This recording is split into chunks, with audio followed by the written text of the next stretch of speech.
About 15 people. You tell me. I think it's 3 or 5. Okay. I mean, to respect everyone's time. Okay, very good. On time, yes. Very good. So, good afternoon, everybody. My name is Dharmesh Gandhi.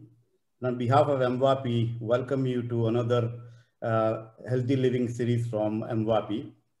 March is a National Colorectal Awareness Month as well as National Kidney Month. So to celebrate that, we have two of our speakers that will be speaking about screening for colorectal cancer as well as about chronic kidney disease. Please join me in welcoming Dr. Alia Khan, our co-moderator, who will shortly introduce our speakers. On behalf of MWAPI, I would like to thank the National Kidney Foundation, MAMI, for the Montgomery County Public Health Department, Mamweli Foundation, and other non-profit organization for joining the talk today. Thank you all, and will request Dr. Khan to introduce our first speaker. Alia. Thank you, Dharmesh. It is my pleasure to introduce Dr. Sangeeta Agarwal. I've known her since our undergraduate days in Hyderabad, India. So it is definitely a privilege. She is a professor of medicine and chief of the Division of Gastroenterology and GI Fellowship Program Director at Wright State University. She's also the chief of the section of gastroenterology at the Dayton VA Medical Center. She's a fellow of the American GI Association, the American Society of Gastrointestinal Endoscopy, and the American College of Gastroenterology. She has served as the chair of the Education Committee of the Ohio GI Society and is a member of ACG Women in GI Committee, as well as the ACG Training Committee. She has mentored several GI fellows, residents, and medical students. She is also the co-founder and member of the advisory committee of a non-profit organization, Global Pragati.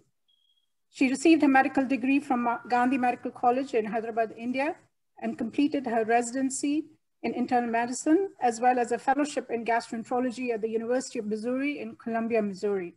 So it is, again, my privilege to introduce Sangeeta, and the floor is yours, Dr. Agarwal. Thank you, Dr. Alia Khan, for a nice introduction, and welcome everyone. So we were just joking, in our household, we have March covered between the colorectal cancer and the kidney. So I'm going to share a few my slides about the colorectal cancer awareness and what are your options. So let me share my screen. All right.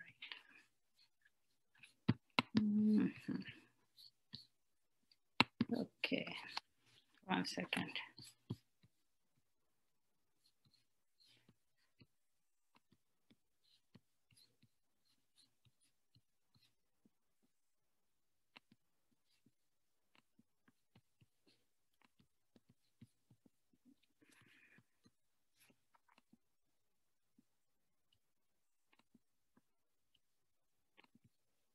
Okay, hold on. I'm having some technical issues.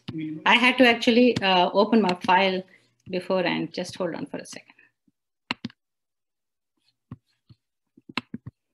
How to minimize this thing?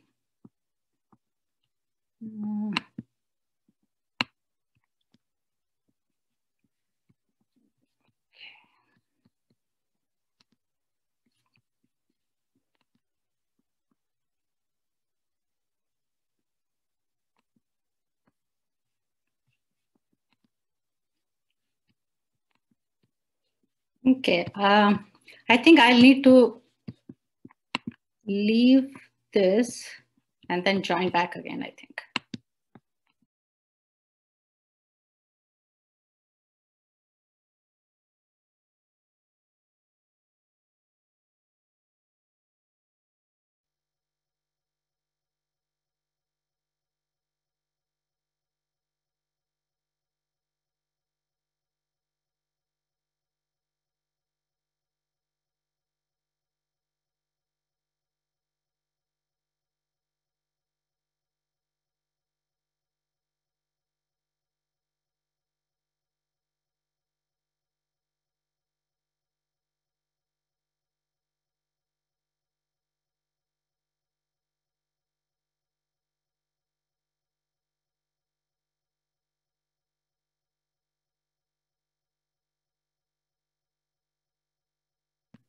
Can you hear me?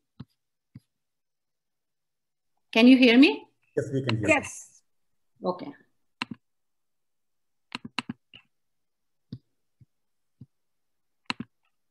Can you see my slides now? Yes. All right, thank you. Sorry about the delay. So basically March is Colon Cancer Awareness Month.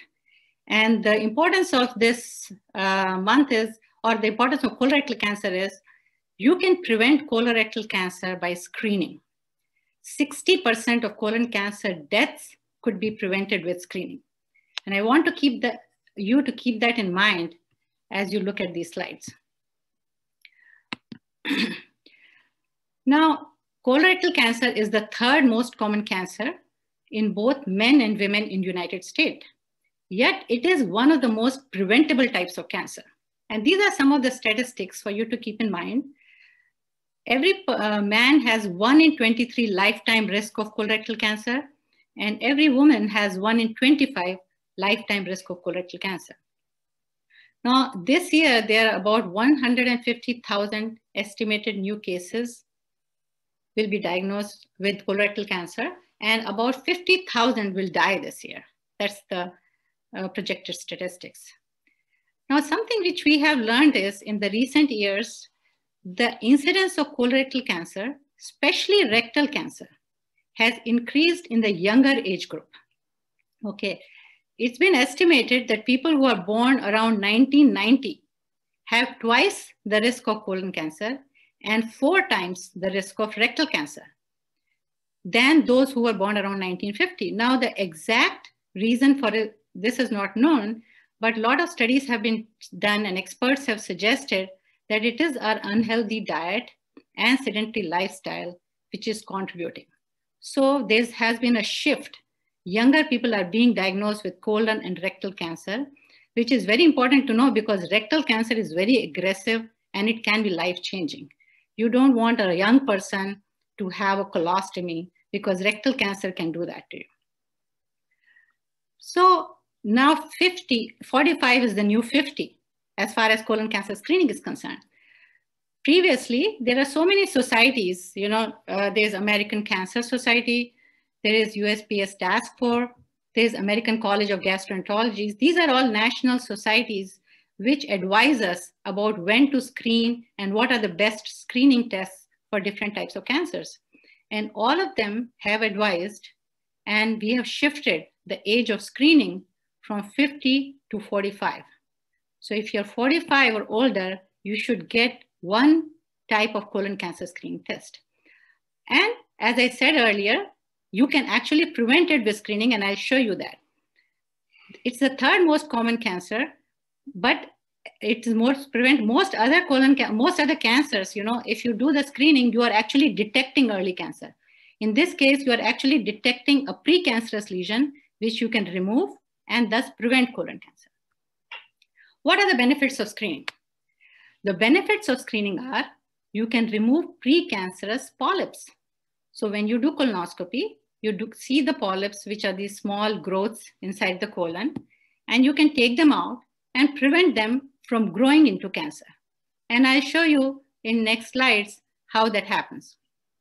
Also, it is very cost effective. If you compare it to many other screening programs like mammograms, it is much more cost effective because you are treating colon cancer at the same time or preventing it. And treatment cost for advanced disease has risen greatly in recent years. Also, early detection improves chances of long-term survival. If you detect it at an early stage and treat it, then it is called cured, not just survival. This is just 2 things which I wanted to point out in this study which came out just last month. How colorectal cancer incidence, the risk has reduced by almost 50% by screening, and the mortality has been reduced by 65%. Now, there are several types. Now, if you are, this talk is mainly not for physicians, it's mostly for people who are non-physicians. When they go to their physician, they ask, so what can I do to screen for colorectal cancer? So there are so many options, there are so many choices, and I want you to understand them and understand what each choice does and what each screening test does so that you can make an informed decision. So the societies have divided these choices of screening tests into 3 tiers. Tier 1 is the best, then tier 2, and then tier 3. But I will tell you the best screening test is the one which you get done. If there's something which is preventing you from getting one, just choose one of them which is easier for you and get that done. And let's talk about the tier 1 option. So the tier 1 options are 2. One of them is colonoscopy. One of them is colonoscopy, as I said. Now the advantage of colonoscopy is, here is a picture you can see. This is your colon or your large intestine, okay? When we do a colonoscopy, we give you a prep to drink, and that prep cleans out your colon. So colon is like a drain which needs to be cleaned out so that when we put the tube with a camera and a light source into your colon, it goes from here all the way. It's a flexible tube right down to the end. We can look at the inside of the colon just like a hollow tube. We can see if there are polyps and we can remove them. And that's why if you have a colonoscopy, which is the gold standard test, and you don't find any polyps, then your doctor may say that you don't need a colonoscopy for 10 years, depending upon your personal risk. Of course, there are certain other risk factors like family history, your personal history of colon polyps, your personal history of Crohn's disease or ulcerative colitis, which may change these recommendations. But this I'm talking about an average risk person. If you don't find any polyps, then the doctor will say that your colonoscopy is good for 10 years. It also depends upon the prep. If your prep is clean and they are satisfied, then it is 10 years. Now, the second test, like some people are afraid, they say, I don't want to undergo a procedure. I don't want to go under mild anesthesia. I don't want a tube in my colon or my large intestine. Then you have the option of choosing this test called FIT test or fecal immunochemical test. What this test does is your doctor will give you a card to take home, and you just have to smear it with your stool and send it back in this tube. And they test it for a small amount of microscopic amount of blood in your stool. Now, if this test comes back positive, then you still have to undergo colonoscopy to look at what caused blood in your stool. So I'm not talking about frank blood in your stool. If you actually see bright red blood in your stool, then you should get a colonoscopy. That is not a screening test. That becomes more of a diagnostic test that you're trying to diagnose the problem. I'm talking about that you are completely asymptomatic. You have no symptoms, no pain, bleeding, change in bowel habits. They just give you this stool and they see microscopic blood, and that test should be done every year, okay? So that is the difference between these two tier tests. This is done every 10 years and this is done every year. Now the tier 2 test, I will come to in a second, but let me tell you how colonoscopy helps in preventing colorectal cancer. So we all talk about polyps. What is a polyp basically? So most colon cancer develop over years from polyps. And as you can see in this picture, this is the view I get when I do a colonoscopy. This is the inside portion of your colon or large intestine. And this thing which you're seeing here is a growth, and that is called polyps. And they're very common and they increase with age, but very few of them will progress to cancer. But when we see any polyp, we take them off during colonoscopy and we prevent the progression. And as we said, these are slow growing tumors. So that's why if you have a clean colonoscopy and no polyps found, then they can say that you are good for 10 years for screening. And these are polyps in different shapes and sizes. You can see here, this is a flat polyp, which is hardly ever seen unless you're looking very carefully. And these kind of flat polyps, you can't see by other screening tests. They are not going to shed blood or anything to be seen by FIT testing. This is a pedunculated, these are other large polyps. All these can be seen and removed during colonoscopy. How do we remove polyps? This is the scope you can see. We have a channel, we pass a small snare and like a lasso around the polyp, and we can burn it or cut it, and then it's gone. There's another picture of how this polyp is removed, and this is what it looks like once we have removed the polyp. So we have taken care of, then and there, during the screening test, we have taken care of the problem and prevented it from developing into cancer. This is a diagrammatic representation of how the plain colon lining can slowly grow into small polyp, large polyp, then bad cells appear in the polyp. This is precancerous polyp. These bad tumor cells, they can grow inside and can lead into a cancer. And these are the different stages of colon cancer. Here again, if you see in this picture, there's a small growth, and this growth grows, and it grows through the wall of the colon. It goes into the blood vessels, into lymphatics, it will go into your lymph nodes, your different other organs like liver and lung. But if we catch it at stage 1 here, right, and remove it, then we are preventing this from happening. This is the importance of a great prep. If it's an excellent prep, like in this corner, then you can look at all the walls of the colon very clearly, and you can see polyps and remove them. But if your prep is not good, then they can hide polyps beneath. And that may be a reason your endoscopist or your gastroenterologist doctor may say, you need to repeat the colon sooner than 10 years because your prep was not that clean. So when you hear that in your report, this is the reason. And sometimes visual helps to understand why we couldn't see polyp beneath this. Now there are other tests like tier 2 test. And there is one called fit fecal DNA. This is also a stool-based test. You must have heard the term Cologuard. And I will get into it a little bit more. Then the flexible sigmoidoscopy every 5 to 10 years and CT colonography every 5 years. Let me go to the fit fecal DNA test. It's again a stool test. The polyps and cancer cells, they contain abnormal DNA, and these DNA may be shed in the stool. So the stool DNA test look for this abnormal DNA in colon cells which are passed in the stool, and it also combines the FIT test with it.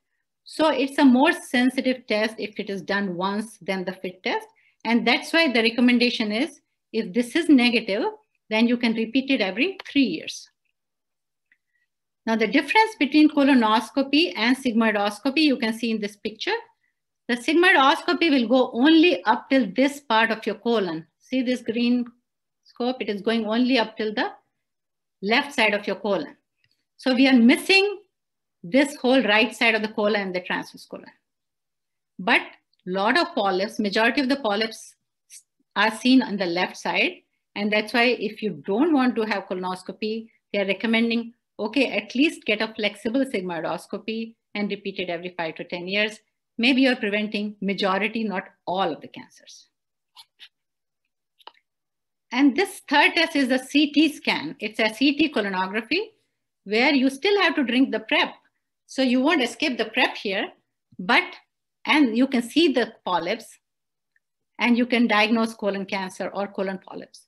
Again, the downside of this is you can't remove the polyps. If you see it, then you have to undergo colonoscopy and take the polyps out. And CT colonography, this technique is not available everywhere. The tier 3 test is a capsule colonoscopy, and this is actually a pill cam or a capsule camera which you swallow, and it takes pictures in the colon. And also this is a tier 3 test, and this is also not available everywhere. Now again, coming to this slide, to sum it up, there's a one-step test and a two-step test. The one-step test is colonoscopy, where your doctor will see and remove precancerous polyps and prevent, detect, or confirm colorectal cancer. Now the rest of them are two-step tests, okay? If any of these tests comes back abnormal, if FIT test is positive, if the DNA test is positive, if flexible sigmoidoscopy is positive, if the CT colonography colon capsule is positive, you still have to do the colonoscopy to remove the polyps. So this is the way you have to understand. So who gets screened? 45 to 75 age group. If you're 75 plus, but in great health, you still can get screened. But this decision you have to make with your physician, okay? Now, what are the other things which you can do other than screening to prevent colorectal cancer? Some of these are non-modifiable risk factors and these are modifiable risk factors. Of course, age, as I said, 45 plus, but if you have a family history of colon cancer or some syndromes, which are familial syndromes, which we are not going to go into it today, or personal history of any Crohn's disease, ulcerative colitis or polyps, then you are at higher than average risk and you get screened earlier. As far as race is concerned, it is known that African Americans are at higher risk for colorectal cancer than white Americans or even Asians. Now, modifiable diets are, which you can do something about, is diet. It has been shown that diet which is high in red meat is a risk factor for colorectal cancer. And healthy vegetarian diet, more fruits, vegetables, high fiber diet, it decreases the risk of colorectal cancer. Increased physical activity is preventative. Obesity is a risk factor, and so is smoking and alcohol. So what you can do is exercise. Getting 150 minutes of exercise per week is an important part of a healthy lifestyle. Even exercising 10-minute bursts is beneficial.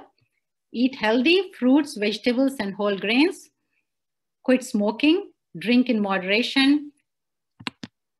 Oops, 1 second. Yeah, and if you are slightly overweight, see what you can do to modify your weight. And we have a dietitian in our audience who can actually answer any questions you have regarding this. So I will end. This is my blue team. I work at the Dayton VA Medical Center. And I want you to remember 45 is the new 50. So get screened if you have not already done so. Thank you very much. Fantastic, Sangeeta. That was a great talk. Thank you very much. Would appreciate any questions from our audience.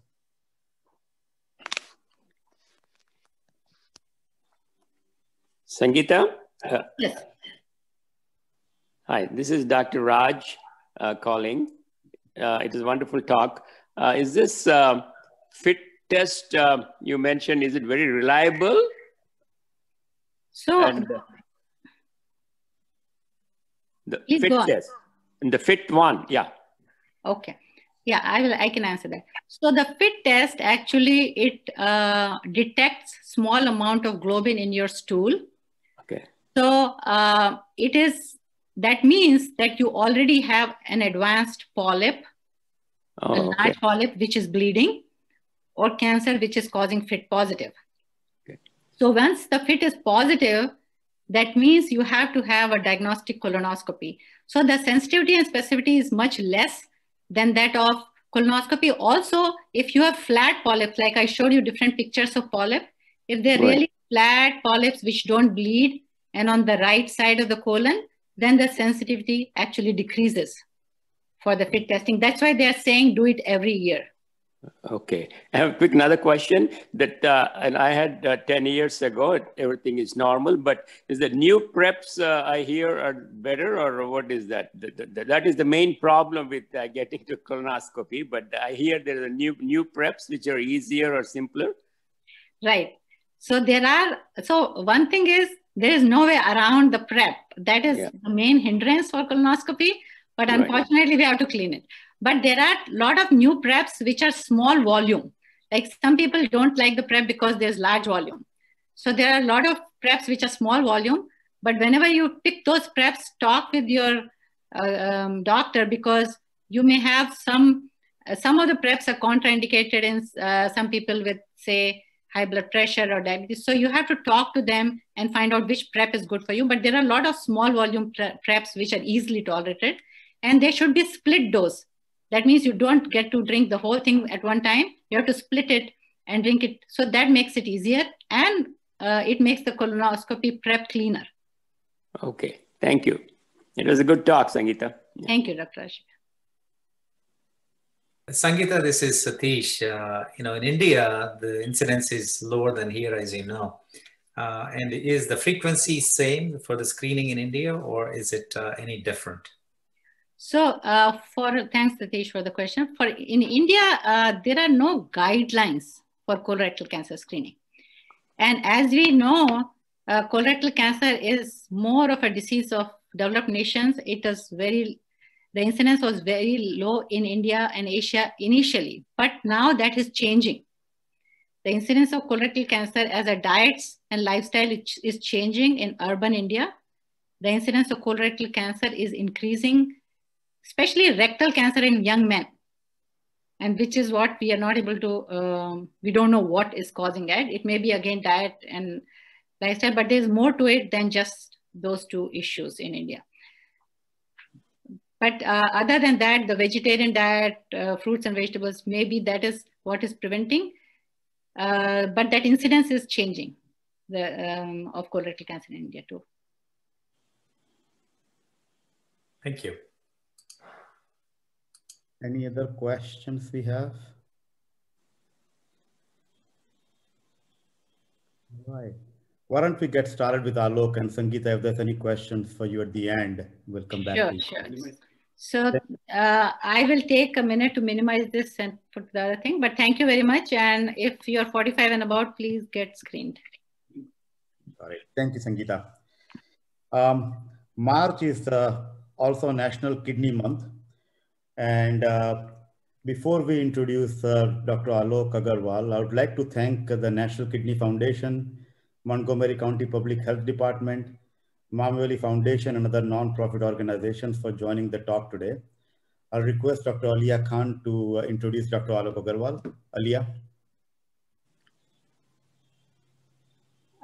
Let me add my thanks to Dr. Sangeeta Agarwal for that fabulous presentation. I think it was just spot on for the audience we're trying to target. So thanks again.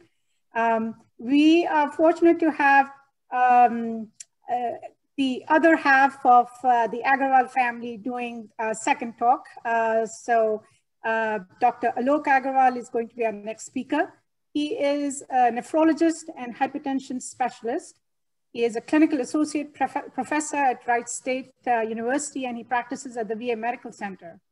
He balances his time, his professional activities and humanitarian efforts in India, as well as the US, along with some activities globally.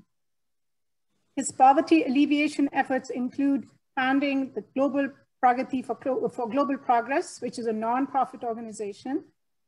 It has collaborated with numerous organizations, both locally and globally, to accomplish its mission. He's a chair of several committees, including our own Community Service Committee of the MVRP. He's also on the plan. He has also planned several programs for the underserved and indigent in the Dayton community as well. He is a past president of Gandhi Medical College's Global Alliance, and it oversees about $100,000 in projects annually. He's involved in several programs done in collaboration with API, as well as the advisory board of the National Kidney Foundation for over a decade. He's engaged with the VA hospital, as well as the Miami Valley Hospital Foundation, the Montgomery County Public Health Department, and several other organizations locally and globally. He has received awards for teaching residents and for his humanitarian efforts. He has a keen interest in the prevention of chronic diseases through lifestyle modification. So as a corollary to that, he has initiated numerous walking programs in the community at large. He has given talks and written several articles in the local newspapers, as well as International Society of Nephrology website related to the prevention of kidney disease and dialysis. I'm sure we are in for a very informative and interesting talk. So Dr. Agarwal.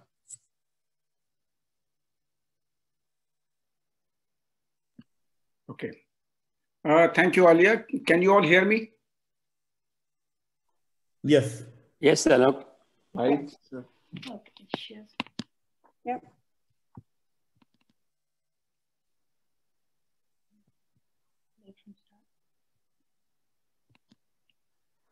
Okay. Can you see my slide now? Yes. Okay. Yes. First of all, thank you very much to the organizers. Whoever got this brilliant idea of pitting me against my wife has succeeded. You know, I concede defeat at the start of this talk. You know, this talk is more than a talk for me. It is a movement. I have been involved in promoting this for last decade or so. I am very passionate about prevention of chronic kidney disease and eventually the dialysis. You know, this also I wanted to tell you all that this wonderful group of physicians has been working very hard to come together and make a difference in the community. I also want to thank the representation from 5 Rivers, the Montgomery County Public Health Department, and National Kidney Foundation here today. My talk is going to be more for the non-healthcare professionals. It is going to be a little less esoteric, so I would request my physician friends to bear with me. So I'm going to talk about 8 steps to prevent the chronic kidney disease. As you know, this is the National Kidney Month. March 11th, that was the second Thursday in March, was World Kidney Day. And it's always celebrated on the second Thursday. So I want to tell everyone about chronic kidney disease. First of all, you know, the non-healthcare professionals here should know what chronic kidney disease or CKD is.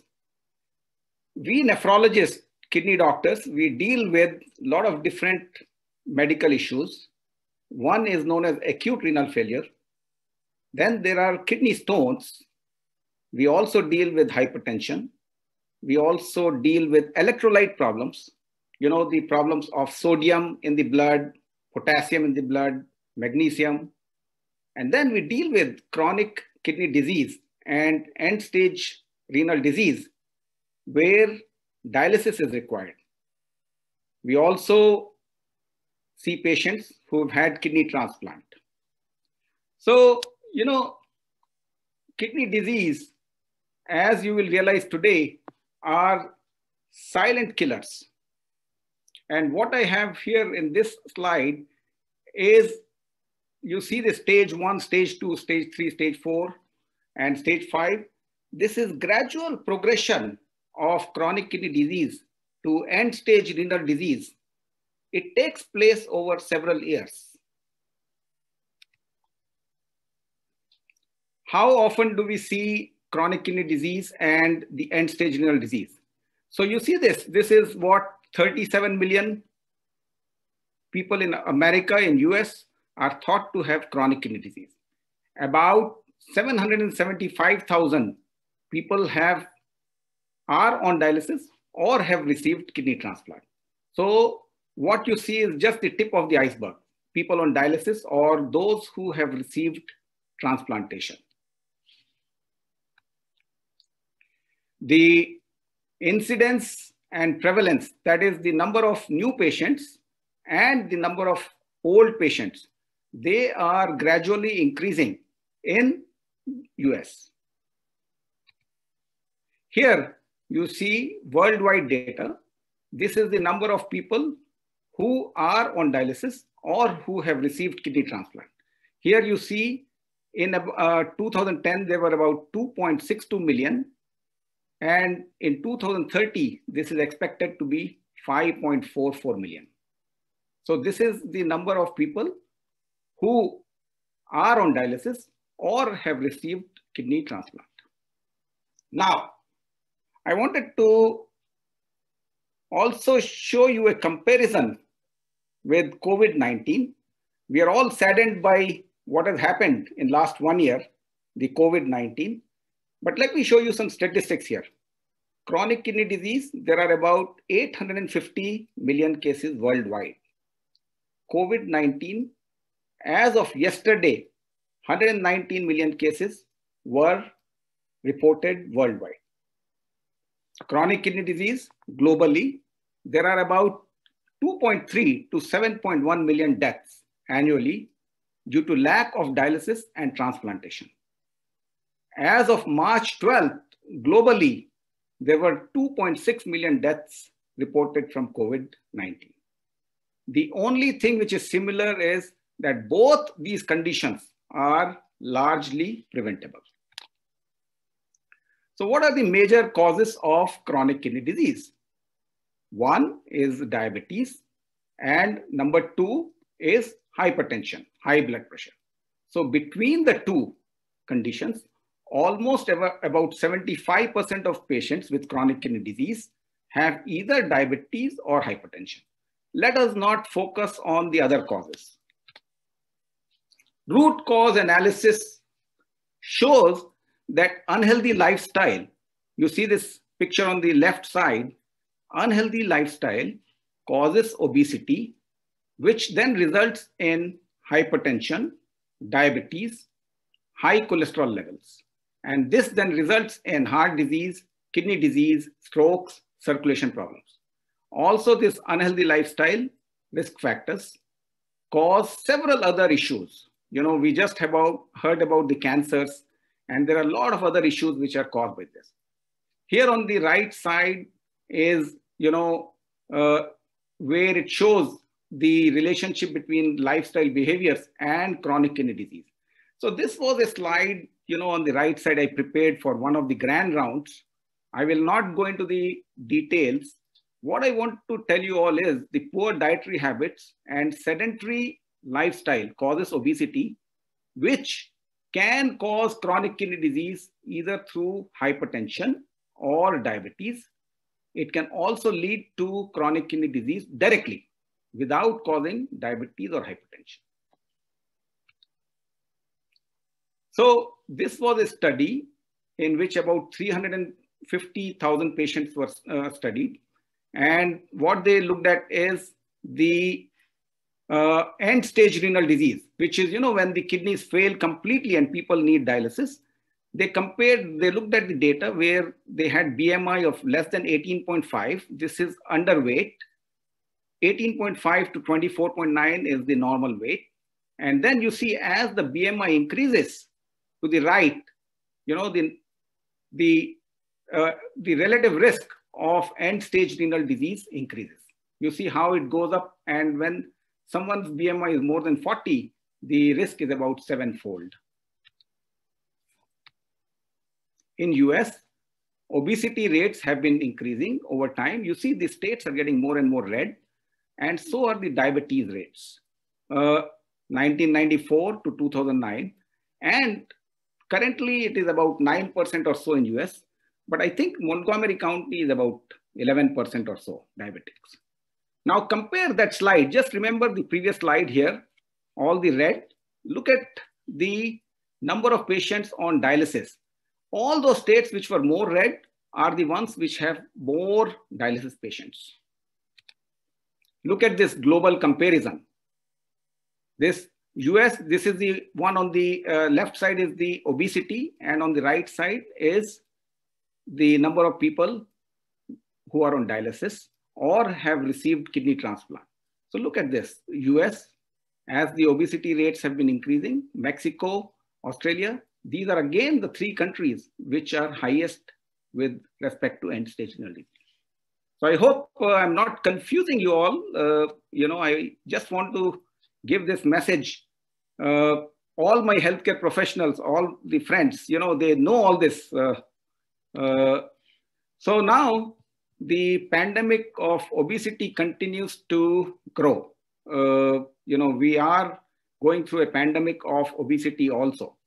And according to WHO, about 1.6 billion adults worldwide were overweight and 400 million were obese in 2005. In 2015, the number has gone up to 2.3 billion adults who are overweight and 700 million who are obese. So some sobering facts about chronic kidney disease.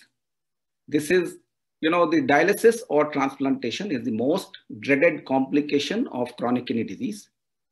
It is an amplifier for other medical problems. What does that mean? It means that people can have more heart disease and other medical issues if they have chronic kidney disease. It increases the stress on family members. Quality of life is affected, decreased lifespan, high pill burden, taking a lot of medications, and it's an expensive condition. Look at the cost of taking care of CKD patients. Look at this expense going up to $250 billion in 2011. This is the old slide. Now, this is the most complicated slide of my presentation. I will not discuss this in depth.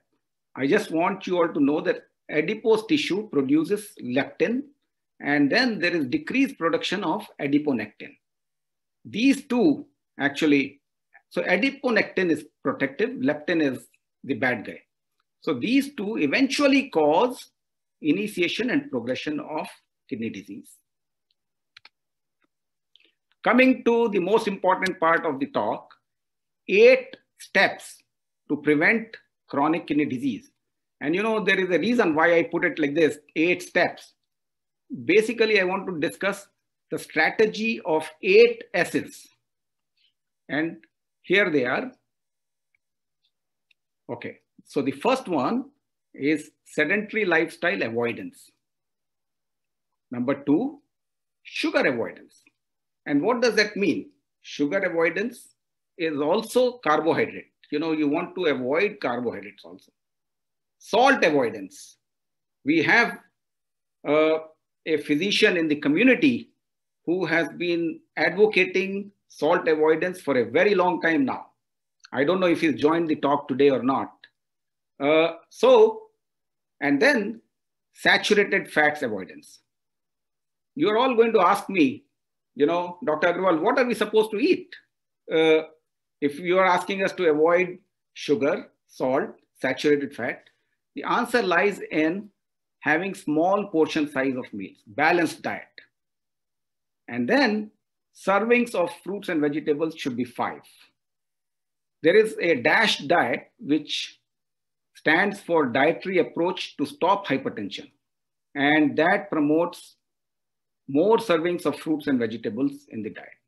And then there is smoking avoidance, salicylate avoidance. What are salicylates? These are medications which we use generally for pain control. And for the general audience here, these are like Motrin, ibuprofen, Aleve, and those medications, naproxen, etc. So here is, patient saying to the doctor, problem is obesity runs in our family, doc. Doc says, no, the problem is that no one runs in your family. So as I was preparing for this talk, I could not stop myself from coming up with a few more S's. And here are bonus of 8 more S's for all of you. Sitting time decrease. Sitting is being, now they say it is the new cancer. So sitting time decrease, stress decrease, sleep adequate, sodas avoidance, sugar sweetened beverages avoidance, stones prevention. And when it comes to stones prevention, generally the steps that I have mentioned to you about the diet, etc., work, low salt diet, low sugar diet, and all those. Slowing down progression of the chronic kidney disease. I told you all that it progresses slowly from stage 1 to stage 5 over several years. And by taking medications properly, controlling sugar, diabetes, and hypertension, you can slow down the progression of chronic kidney disease. We need to stop the obesity pandemic. So this is, I just got carried away and I added a few more S's here. I'm going to skip this slide. So basically, what I'm saying is that this is stage 1 CKD, chronic kidney disease. Here is stage 2, and it goes down to stage 5. So, we want to prevent the chronic kidney disease from occurring in the first place. We don't want it to come to even stage 1. And if we develop stage 1 chronic kidney disease or stage 2, then we want to slow down the progression. And all these steps that I mentioned to you will help slow down the progression and will help cut down the number of people on dialysis. So this is something from New England Journal of Medicine in 2009. And what they said is about 75% reduction, by lifestyle modification. So I call it rule of 75. What will happen is about 75% reduction of diabetes will occur through lifestyle modification. 75% of the hypertension will be reduced, and there will be a decrease in the cost by about 75%, medical care costs.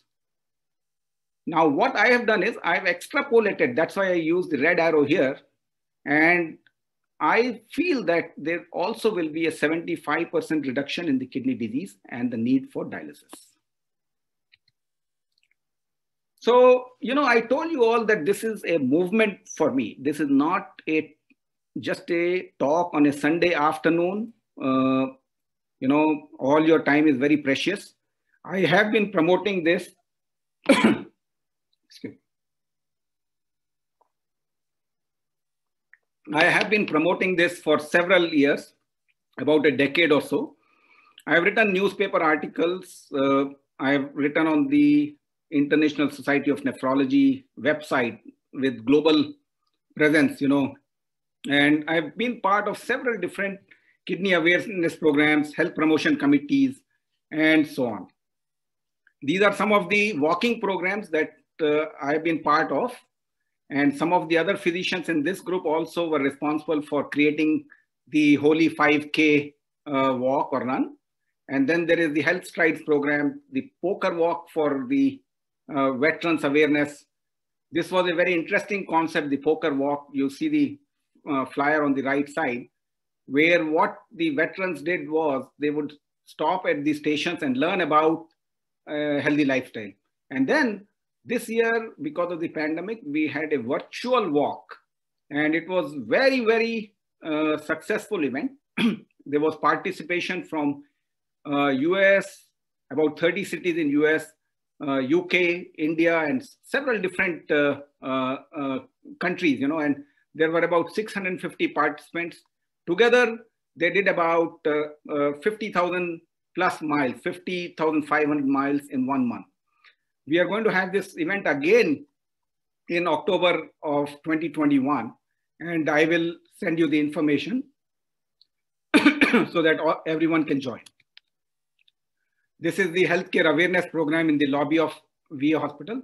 Here is Director's Wellness Challenge Cup that my team won. Actually, I had created a team, and this was in 2019.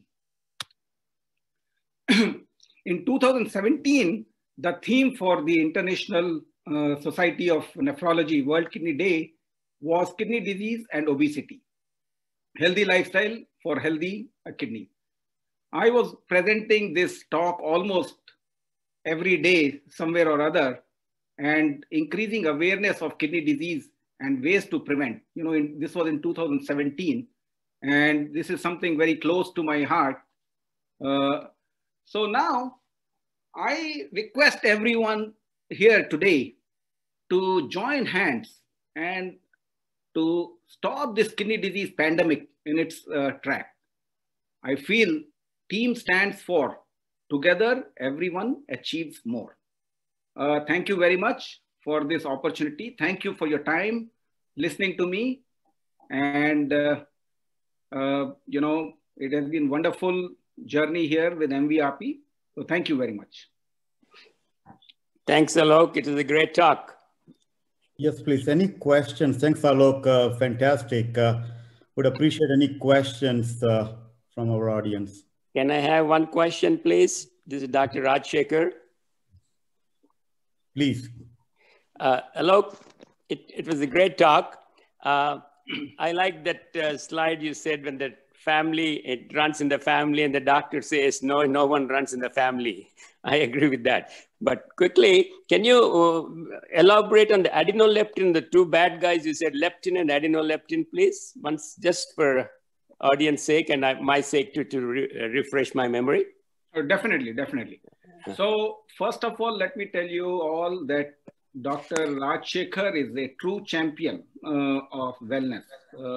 Amazing, you know, when I did the wellness, the virtual walk, he was doing about 50 miles a week, and he was doing yoga and everything, you know, very, very regular with exercise.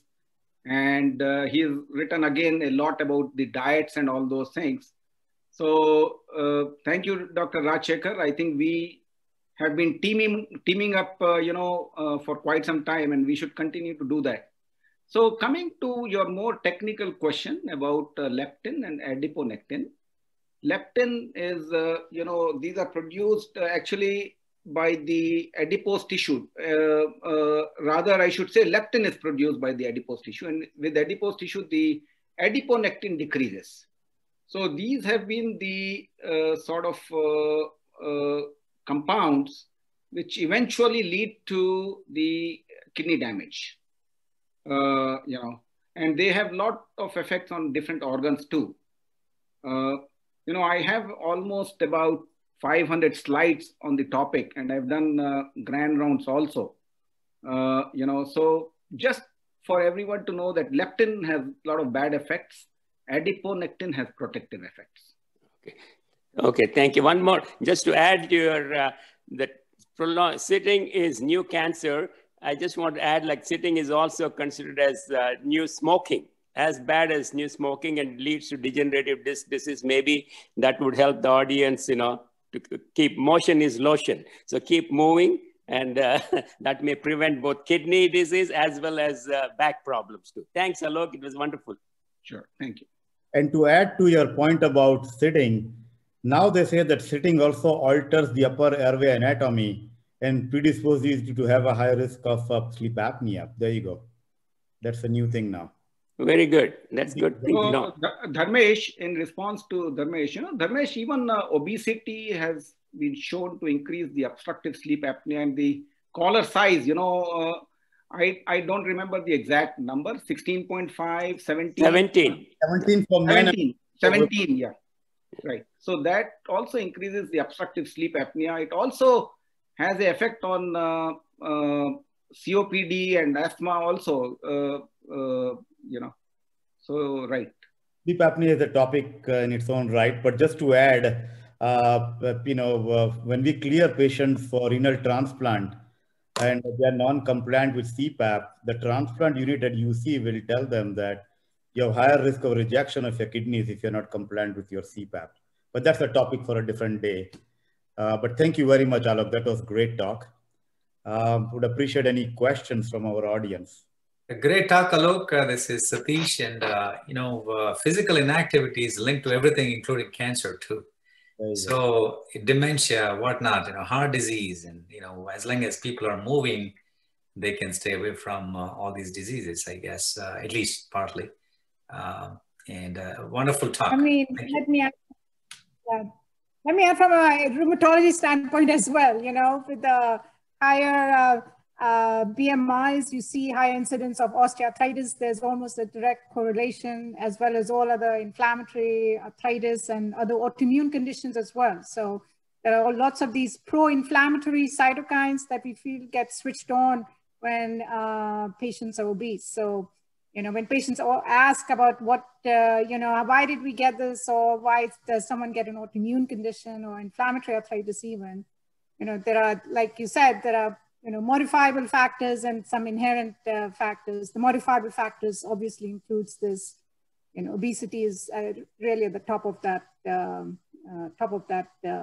etiologies there. So thanks, Alok, again. That was fabulous. So. I agree. Actually, my topic was lifestyle modification to prevent chronic kidney disease. And I keep thinking of different strategies all the time during my presentations. I came up with this rule of S's, for everyone to be able to remember. And thanks for adding all this, Dharmesh, Satish, Dr. Rajshekhar, Alia. This obesity pandemic is causing problems right from head to toe, every system. In fact, Alia, you mentioned about the arthritis and all that. Some people who say that we have aches and pains, it gets better with exercise, so I've seen, a lot of people have told me, that it gets much better when they exercise regularly, So, right. Right. Very good. If there are no questions, then... I'm sorry, I do have one question. This is Gina McFarlane now. So the one thing I guess I didn't hear you say was drink more water. I had the pleasure of actually donating a kidney to my cousin about 12 years ago. And that was the main thing I kept hearing over and over again. Everyone needs to drink more water. Just wanted to hear your thoughts on that. Gina, thank you very much. Great question. I met you about 8-10 years back, if you remember. Absolutely. Yeah. So, the reason I probably didn't come up with that was I could not find a S to link it up. but you're right. Actually, I will say that about a usual amount of water or fluids, which is about 2.5 liters, one doesn't have to drink an excess amount, but a usual amount, about 2.5 liters. And if the activity increases, or you're doing something in the hot sun outside, then you probably want to drink a little more. So I think about usual amount of fluids, and water is best. It is cheapest, doesn't have any salt, doesn't have any calories in it, the empty calories, So you're right, very good point, Gina. Thank you very much. Alok, may I add to that water question? Yes, please. The amount, I know too, you said it right, and that Gina asked that wonderful question, but the 8 ounces, 8 glasses, that old recommendation is an outdated one. Old days, they used to say that. Now the new recommendation, maybe Sangeeta can correct me, but for men, 13 8-ounce glasses per day if possible, and women 10 to 12. That is what the new recommendation is, but I don't think a lot of people do that. And that's the only way to prevent kidney stones and hydrate yourself. Okay. Thanks. That was a good question too, right? Absolutely, Dr. Rajshekhar. You're a true champion here, and you're very well informed. Grace, would you like to add anything about the diet and water? Grace is from Public Health Department, Montgomery County. She's a dietitian. Grace, would you like to add anything about what we said? Yes, sir. If I can... DASH diet and other diets. Yeah. Yes. As a matter of fact, I was going to offer a suggestion to add to your S's. Sip. Sip water. Yeah. There you go. So you have another. I think that's a good one. Yeah. Definitely the DASH diet, great for preventing hypertension. Many studies have shown that it significantly reduces the risks and very preventive. Mediterranean diet also along the same lines. They're very, very similar. So either one or the other. The significant difference is, or I should say that the similarity is that lower red meat. Lower red meat in general for kidney prevention, for colorectal cancer prevention, as Dr. Sangeeta mentioned in her talk. So red meat is kind of the key here, but lean beef can fit into a diet if that is something that someone just has to have. Also, I recommend definitely seeing a nutritionist. Registered dietitian can be a guide and a mentor to a lot of people trying to navigate a complicated food supply system that we have. The American Heart Association is also a good point of contact for some information.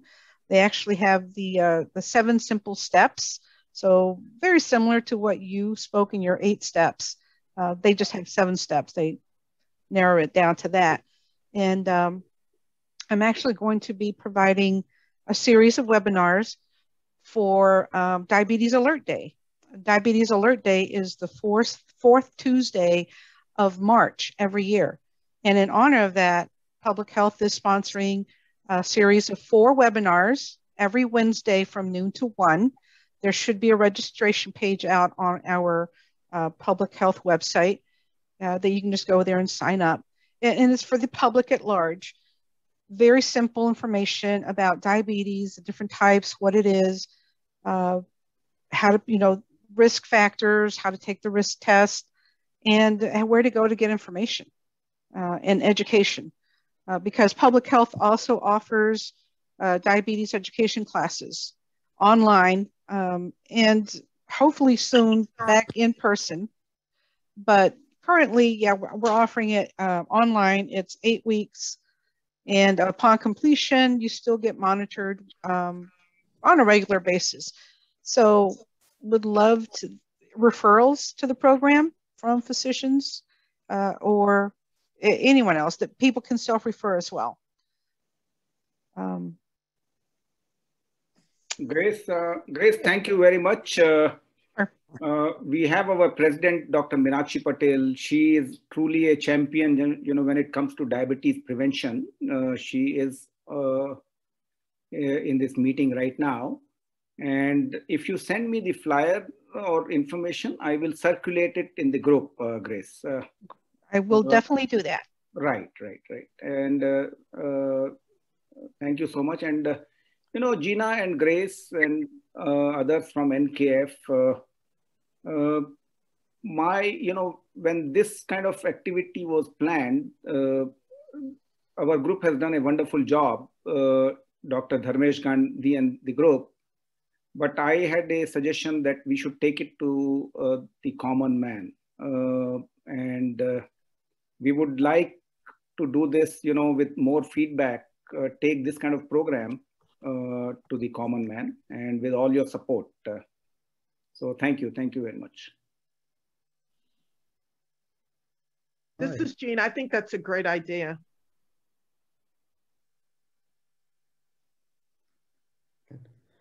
There is a question on the chat box. I think this could be either Dr. Lok or Dr. Sangeeta.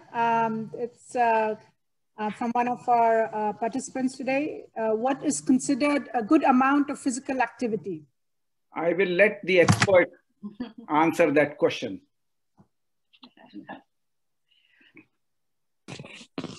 So of course, the good amount of physical activity it depends upon person to person, okay? But as I was showing you in the slide, it says about 160 to 170 minutes per week. So if you exercise for about half an hour every day on an average, or at least 4 to 5 days a week aerobic exercise, plus alternate day. So I'm not recommending based, so it has to be personalized. So you have to talk to your doctor and say, what is considered good for me? So for people who engage in a lot of physical activity, otherwise, or who are young and healthy, they may be thinking that they're getting exercise by just walking while working, but just exercise for the sake of exercise is also good, plus avoiding sitting for a long time. Sometimes what happens is we have exercised, we go for a run for an hour, and if you're sitting the rest of the day, that doesn't help. Okay, because sitting, as they said, is the new cancer. Just prolonged sitting also is not good. So you have to get up. If you have a computer-based job or something like that, you have to get up every hour or so, walk around a little bit, and that would be considered. But if you have any other limitation, like suppose you have knee pain or something else going on, then you can also do physical activity of your upper body, or you do some underwater physical exercise for your legs. So there are ways of getting around certain limitation and still get your exercise in. So let me also add, I think like she said, it is very much individualized too. One has to be careful, and I will add a few more S's here. Slow and steady start, to exercise. It all depends where you are. For example, I mean, I'll give you my personal story is that I was going the wrong way about 12 years back with my weight. And I gradually started increasing the exercise. I started doing half marathons, and I have done about 25 half marathons and one full marathon. So I think for the starters, I would say slow and steady with the exercise. Listen to your body.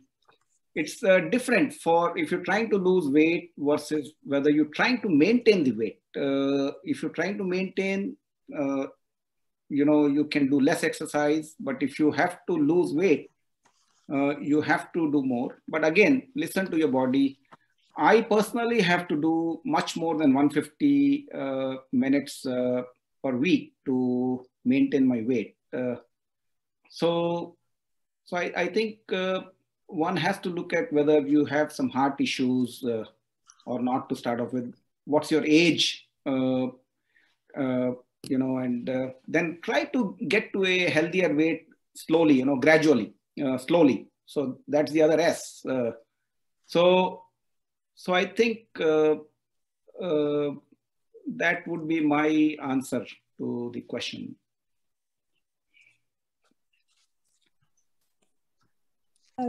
Thank you both for that. There's one other direct question. This is for Dr. Sangeeta. Is prebiotic as important as probiotic? And what is a good prebiotic to take before a meal? Okay. I know it's not directly related to your talk today. Yeah. So there is prebiotic, there is probiotic, and there is symbiotic. So there are three different things. Okay. There is no recommendation to take any pre-syn or probiotic on a regular basis.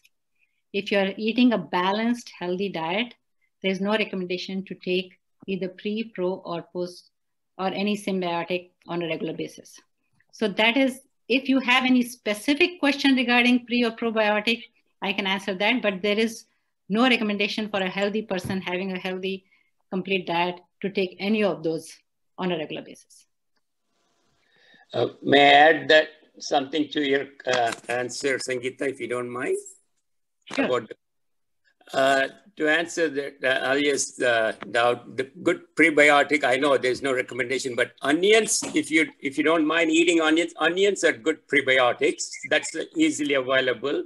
And then, of course, if you're, as you said, the healthy fiber diet, the idea is we are feeding the good bacteria. So don't starve the good bacteria, and the good bacteria in our gut, I'm sure you know more than that, but they are looking for their food, and they strive on prebiotics. So I agree that there's no, if you're eating a balanced diet, I agree you don't need to take any probiotic supplements, but just for an average person, commonly available onions, and then good fiber diet, which again brings down to what we both, Alok and you said, fruits and vegetables. Okay.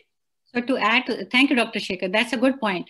So I would say that if you, like I said in my talk, if you take high fiber diet, right? Okay, yes, that stimulates the growth of the good. So the gut microbiome is also a topic very close to my heart, and yes. and I have done a lot of research on that. But what I'm saying is, the healthy fiber diet, like fresh fruits and vegetables, that stimulates the growth of good bacteria in your large intestine or colon. And that could be a good prebiotic. So yes, high fiber diet is protective even against colorectal cancer and a lot of other diseases. And that stimulates the growth of good bacteria instead of giving a probiotic, which you are feeding good bacteria. Like if you're eating, I always encourage people who are on antibiotics to take yogurt or other probiotic just so that your good bacteria doesn't get washed out. Yes, yeah, thank you. High fiber diet is the one, yes.